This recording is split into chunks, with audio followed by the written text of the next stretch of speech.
అధ్యక్ష, గవర్నర్ గారి ప్రసంగాన్ని క్షుణ్ణంగా పరిశీలించినట్లయితే మన రాష్ట్ర ప్రస్తుత పరిస్థితి, భవిష్యత్ కార్యాచరణ స్పష్టంగా కనిపిస్తున్నాయి. అధ్యక్ష, రాష్ట్ర విభజన కారణంగా విభజిత ఆంధ్రప్రదేశ్లో తీవ్ర ఆర్థిక నష్టం జరిగింది. దీనివల్ల అనేక విభాగాల్లో అలాగనే మహిళల సాధికారతలో కూడా తీవ్ర విఘాతం ఏర్పడింది. అధ్యక్ష, మన ముఖ్యమంత్రి మాన్యశ్రీ నారా చంద్రబాబు నాయుడు గారు మహిళల సాధికారతకు ప్రధాన ప్రాధాన్యం ఇస్తూ అలాగనే ఎక్కడ మహిళలు ఆర్థికంగా, సామాజికంగా, రాజకీయంగా ఉన్నత స్థానంలో ఉంటారో అక్కడ అభివృద్ధి సాధ్యమని సంపూర్ణంగా నమ్ముతూ రాష్ట్రంలో మహిళా పక్షపాతి ఎవరైనా ఉన్నారు అంటే అది ఒక్క చంద్రబాబు నాయుడు గారు అనే విధంగా మన రాష్ట్రం ముందుకెళ్తా ఉంది.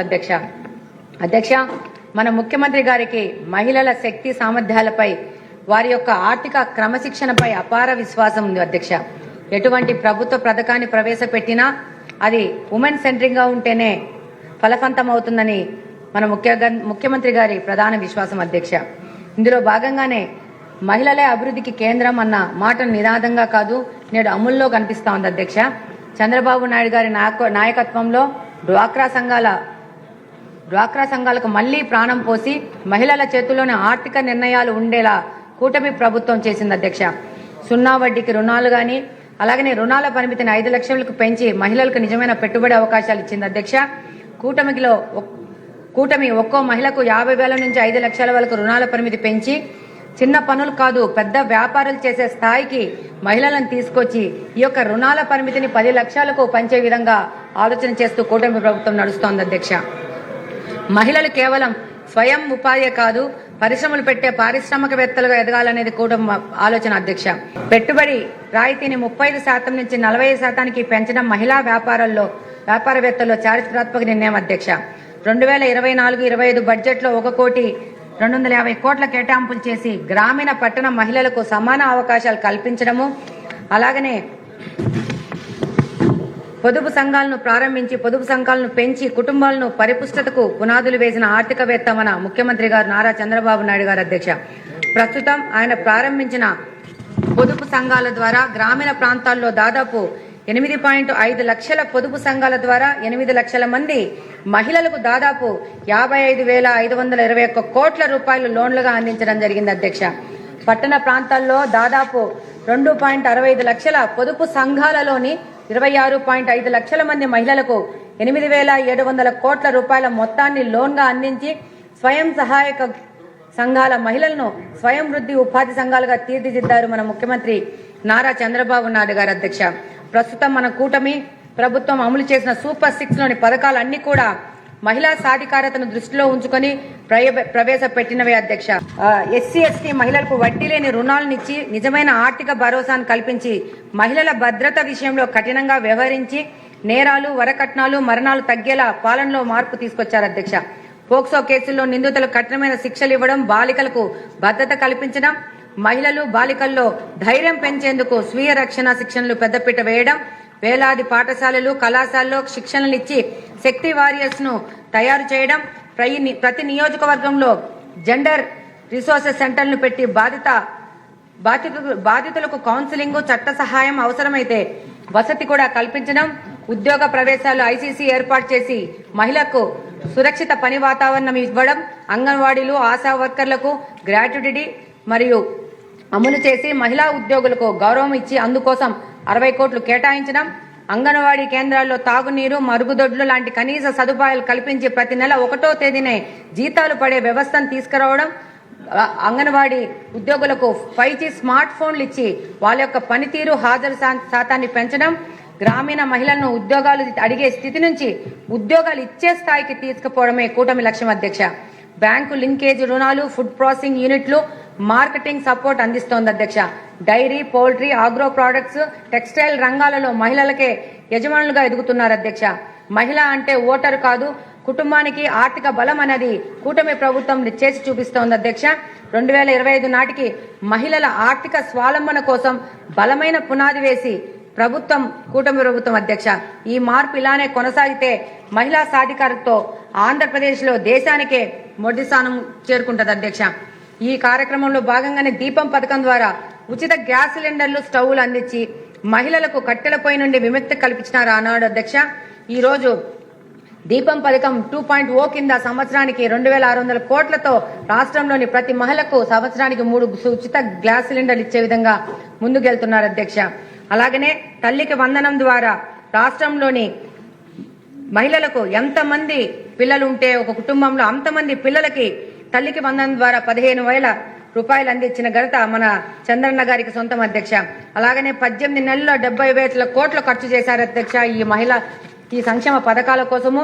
అలాగనే దీంతో పాటు ఆగస్టు 15వ తేదీ ఎంతో గొప్పగా ప్రారంభించిన మహిళల కోసం ప్రారంభించిన స్త్రీ శక్తి పథకం ద్వారా ఆర్టీసీ బస్సులో ఉచిత ప్రయాణం సౌకర్యం కల్పించడం మహిళా సాధికారతకు దిశగా ఒక అద్భుతమైన ప్రయత్నం అధ్యక్ష. ఈ ఉచిత బస్సు సౌకర్యం సమాజంలో చాలా మంచి పరిణామాలకు దారితీసింది అధ్యక్ష.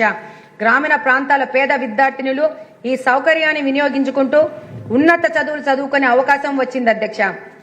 గ్రామాలలో ఉపాధి అవకాశాలు లేని మహిళలు బస్సు ఛార్జీల కోసం ఇబ్బంది పడకుండా ఆర్టీసీ బస్సులో ఉచిత ప్రయాణం చేసి పట్టణాలలో సొంత చిరు వ్యాపారాలు చిన్న ఉద్యోగ అవకాశాలు చేసుకుంటూ జీవనోపాధి పొందుతున్నారు అధ్యక్ష. ఇప్పటి వరకు దాదాపు 1,200 కోట్లు అడ్వాన్స్ ఇచ్చి 2026 మార్చి వరకు నిధులు కేటాయించడం ఈ యొక్క స్త్రీశక్తి ప్రోగ్రాము ఇంత స్ట్రాంగ్ గా ముందుకెళ్తోంది అధ్యక్ష. స్త్రీశక్తి ద్వారా నిజంగానే స్త్రీశక్తిని వెలికి తీసి అవకాశం వచ్చింది అధ్యక్ష. తద్వారా రాష్ట్ర జిఎస్డిపిలో మరింత పెరుగుతుంది అధ్యక్ష. దీనికోసం భారము 2,100 కోట్లు చేసి దానికోసం 8,454 బస్సులు అందుబాటులో తేవడమే కాకుండా ఘాట్ రోడ్లలో దేవాలయాలకు టూరిజం స్పాట్స్ కూడా ఈ పథకాన్ని విస్తరించడం అధ్యక్ష. స్త్రీశక్తి పథకం కింద ప్రతి మహిళకు 1,500 నుంచి 3,000 రూపాయలు లబ్ధి పొందడమే కాకుండా ఉపాధి అవకాశాలు పొందడం ద్వారా ఆర్థికంగా ఎదుగుతున్నారు అధ్యక్ష. కాబట్టి స్త్రీశక్తి పథకం అనేది సంక్షేమ పథకం కాదు అధ్యక్ష. అంతేకాకుండా ఈ పథకాన్ని ప్రభుత్వం చేసే వ్యయం కూడా కాదు అధ్యక్ష. దీని పెట్టుబడిలాగా చెప్పుకోవాల్సి ఉంటుంది అధ్యక్ష. చంద్రబాబు నాయుడు గారి విజన్ లో భాగమైన మహిళా వర్క్ ఫోర్స్ పార్టిసిపేషన్ రేషియోను ప్రస్తుతం ఉన్న 45% నుంచి 2047 నాటికి 85% పెంచాలన్న లక్ష్యానికి ఈ స్త్రీశక్తి పథకం ఎంతగానో తోడ్పడుతుందని తెలియజేస్తున్నాను అధ్యక్ష. వితంతు ఒంటరి మహిళ విద్యార్థి పింఛన్లు తీసుకునే వారిలో కూడా ఎక్కువ మంది మహిళలే ఉండడము గమనార్హం అధ్యక్ష. ప్రస్తుతము 1,924 కోట్ల రూపాయల వ్యయం చేసి రాష్ట్రంలో 1,25,000 మంది మహిళలను వ్యాపారవేత్తలుగా చేర్చాలని సంకల్పించారు మన ముఖ్యమంత్రి గారు. దీనికోసము స్మార్ట్ కార్డ్ అనేది తీసుకుని వచ్చారు అధ్యక్ష. చిరు వ్యాపారాలు చేసే మహిళలకు కానీ వాళ్ళ కుటుంబ సభ్యులకు కానీ స్మార్ట్ కార్డ్ ఇచ్చి ఈ కాల్ మనీ సెంటర్స్ ద్వారా డిపెండ్ కాకుండా ప్రభుత్వమే వారికి ఆర్థిక సహాయం చేస్తూ వీళ్ళు 1వ విడత 2వ విడత మంచిగా కడితే వీటి యొక్క ఆర్థిక సహాయం యొక్క కెపాసిటీని 50,000 కు పెంచడం జరిగింది అధ్యక్ష. అలాగనే ఈ కార్యక్రమం కింద ఆంధ్రప్రదేశ్ లో కడప నియోజకవర్గం మొట్టమొదటి స్థానంలో ఉంది అధ్యక్ష. దాదాపు 40 కోట్ల రూపాయలు ఈ యొక్క సహాయం చేసి భారతదేశంలో 2వ స్థానంలో అలాగనే రాష్ట్రంలో మొట్టమొదటి స్థానంలో ఉంది అధ్యక్ష. అలాగనే సెల్ఫ్ హెల్ప్ గ్రూప్లకి ట్యాబులు ఇవ్వడం ద్వారా వాళ్ళ యొక్క పనితీరు పెంచడము, అలాగనే అంగన్వాడీ వర్కర్లకి స్మార్ట్ ఫోన్లు ఇవ్వడం ద్వారా వాళ్ళ పనితనం పెంచడం అనేది మన కూటమి ప్రభుత్వం చేస్తున్న పని అధ్యక్ష. మహిళలు ఎంప్లాయీస్ గా కాకుండా ఎంప్లాయర్స్ గా మారాలనేది మన ముఖ్యమంత్రి గారి సంకల్పం అధ్యక్ష. ఇలా మన సీఎం గారు తీసుకొచ్చిన ఏ పథకం చూసినా మహిళా సాధికారత దిశగా అడుగులు వేసేవే అధ్యక్ష. మహిళా సాధికారత అంటే కేవలం వారిని ఆర్థికంగా ఎదిగేలా చేయడంతోనే సరిపోదు. వారి ఆరోగ్యం పోషణ పట్ల కూడా మన ముఖ్యమంత్రి గారికి ప్రత్యేక శ్రద్ధ ఉంది అధ్యక్ష. ఇటీవల మనం ప్రారంభించిన సఖీ సురక్ష అనే కార్యక్రమమే దీన్ని ముఖ్యంగా చెప్పుకోవాల్సి ఉంటుంది అధ్యక్ష. ఈ సఖీ సురక్ష కార్యక్రమం కింద రాష్ట్రంలోని 1,00,000 మంది పొదుపు సంఘాల మహిళలకు 16 రకాల వైద్య పరీక్షల ద్వారా స్క్రీనింగ్ చేస్తే దానిలో భాగంగా రాష్ట్ర వ్యాప్తంగా దాదాపు 1,100 మంది మహిళలకు 3rd and 4th స్టేజ్ క్యాన్సర్లని ఉన్నట్లుగా గుర్తించడం జరిగింది అధ్యక్ష. ఇది చాలా బాధాకరమైనా కానీ అధ్యక్ష ఇది చాలా అవసరం అధ్యక్ష.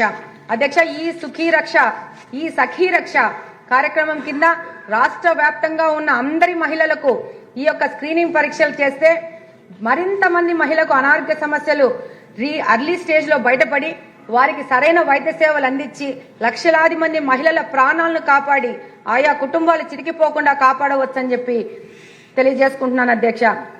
అలా అనేక పథకాలు కార్యక్రమాల ద్వారా మహిళా సాధికారతకు కృషి చేస్తున్నారు మన ముఖ్యమంత్రి గారు నారా చంద్రబాబు నాయుడు గారు అధ్యక్ష.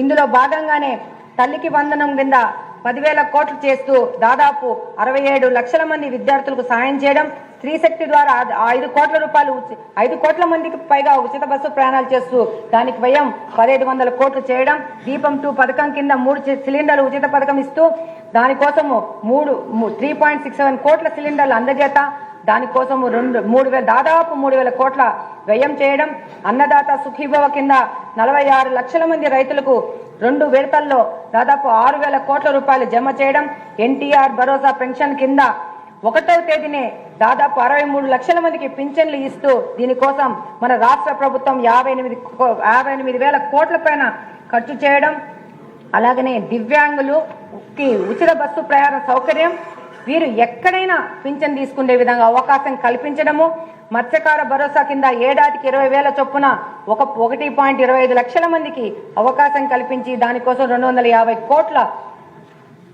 రూపాయలు ఖర్చు పెట్టడము, నేతన్నలకు ఉచిత విద్యుత్తు, మరమగ్గాలకు నెలకు 500, మగ్గాలకు 200 యూనిట్లు ఉచితంగా విద్యుత్ ఇవ్వడము, ఆటో డ్రైవర్ల సేవలో వారికి 15,000 రూపాయలు ఇచ్చి దాదాపు 2.9 లక్షల మందికి లబ్ధి చేకూరింది. అన్నా క్యాంటీన్లో దాదాపు 205 అన్నా క్యాంటీన్లు ఏర్పాటు చేసి దాదాపు 7 కోట్ల పైన ప్రజలు దీని మీద ఉపయోగించుకోవడం జరిగింది అధ్యక్ష. గీత కార్మికులకు 10% మద్య షాపులు కేటాయింపడం, స్వర్ణకారులకు ప్రత్యేక కార్పొరేషన్ ఏర్పాటు చేయడం, ఏ విధమైన వివాదాలకు తాళుగా లేకుండా ఎస్సీ వర్గీకరణ అన్ని వర్గాలకు సమన్వయం చేయడము, 8,000 మంది పైన పాస్టర్లకు 5,000 చొప్పున గౌరవ వేతనం ఇవ్వడము, ఇమాం మౌజాంలకు 10,000 నుంచి 5,000కు గౌరవ వేతనం ఇవ్వడము, అర్చకులకి నాయి బ్రాహ్మణులకి అలాగనే 15 నుంచి 25,000 రూపాయలు గౌరవ వేతనం ఇవ్వడము, జూనియర్ లాయర్లకు అధ్యక్ష గవర్నమెంట్ రాగానే వాళ్ళకి గౌరవ వేతనంగా 10,000 రూపాయలు ఇవ్వడం అనేది ఇక్కడ ముఖ్యంగా మనం చెప్పుకోవాలి అధ్యక్ష. మెగా డిఎస్సి కింద దాదాపు 15,000 మందికి ఉద్యోగాలు ఇవ్వడము, కానిస్టేబుల్ పోస్టుల కింద గత 5 సంవత్సరాల దగాబడిన యువతకి 6,000 మంది కానిస్టేబుల్ గా ఉద్యోగం నియామకం చేయడము, వాళ్ళ స్టైఫండ్ కూడా 4,000 నుంచి 12,500కు పెంచడము. ఇంకొక ముఖ్య విషయం చెప్పుకోవాలి అధ్యక్ష, మన యొక్క పట్టాదారు పాసు పుస్తకాలలో మనము గౌరవించే మన రాజముద్ర కావాలని చెప్పేసి ఒక ప్రతిష్టాత్మకమైన నిర్ణయం తీసుకొని మన రాజముద్రతో మన పట్టాదారు పాసు పుస్తకాలు తీసుకోవడము, అలాగనే అంగన్వాడీ కార్యకర్తలు ఆశా వర్కర్లకు గ్రాట్యుటీలు ఇవ్వడము, అలాగనే ముఖ్యంగా చెప్పుకోవాల్సింది రాష్ట్రం మొత్తం గత 5 సంవత్సరాల్లో చెత్త ఆంధ్రప్రదేశ్ గా మార్చిన ఈ ఆంధ్రప్రదేశ్ ను స్వచ్ఛాంధ్ర దిశగా తీసుకెళ్తూ 100% డోర్ కలెక్షన్ చేసుకుంటూ దాదాపు చెత్త పన్ను రద్దు చేసి 105 లక్షల టన్నుల చెత్త తొలగింపు చేయడము, అలాగనే విశాఖ సిఐఐ సమ్మిట్ ద్వారా 610 ఒప్పందాలు చేసుకోవడము, అలాగనే విశాఖలో $15 బిలియన్ గూగుల్ డేటా సెంటర్ ఏర్పాటు చేయడము, అమరావతిలో క్వాంటమ్ వ్యాలీ భవన శంకుస్థాపన, Visakha IT hub, Reliance data centre ను అడుగు వేయడము, టీసీఎస్ ప్రారంభం, కాగ్నిజెంట్ శంకుస్థాపన చేయడము,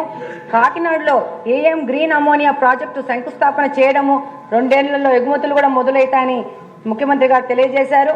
అలాగనే పీపీపీ విధానంలో మెడికల్ కాలేజీ నిర్మాణంకు పేద విద్యార్థులకి సాయం చేస్తూ 110 వైద్య సీట్లు రావడము. లాస్ట్ అధ్యక్ష ఒక్క పారాగ్రాఫ్ అధ్యక్ష, చివరిగా ఒక ముఖ్య విషయం అధ్యక్ష, భారత రాజ్యాంగ స్ఫూర్తితో రాష్ట్రంలోని ప్రజలందరికీ కుల మత ప్రాంత వర్గ స్త్రీ పురుష వివక్షణ లేకుండా అందరికీ అన్ని రంగాలలో సమాన అవకాశాలు కల్పించే ధ్యేయంగా పనిచేస్తున్న మన ముఖ్యమంత్రి గారు మన శ్రీ నారా చంద్రబాబు నాయుడు గారికి, నిబద్ధత మారుపేరైన ఉప ముఖ్యమంత్రి వర్యులు శ్రీ కొనిదెల పవన్ కళ్యాణ్ గారికి, మరియు రాష్ట్ర ముఖ్య మంత్రివర్యులు యువగలం సారథైన శ్రీ నారా లోకేష్ బాబు గారికి నాకు ఈ అవకాశం ఇచ్చినందుకు హృదయపూర్వక ధన్యవాదాలు తెలియజేసుకుంటూ ధన్యవాదాలు అధ్యక్ష.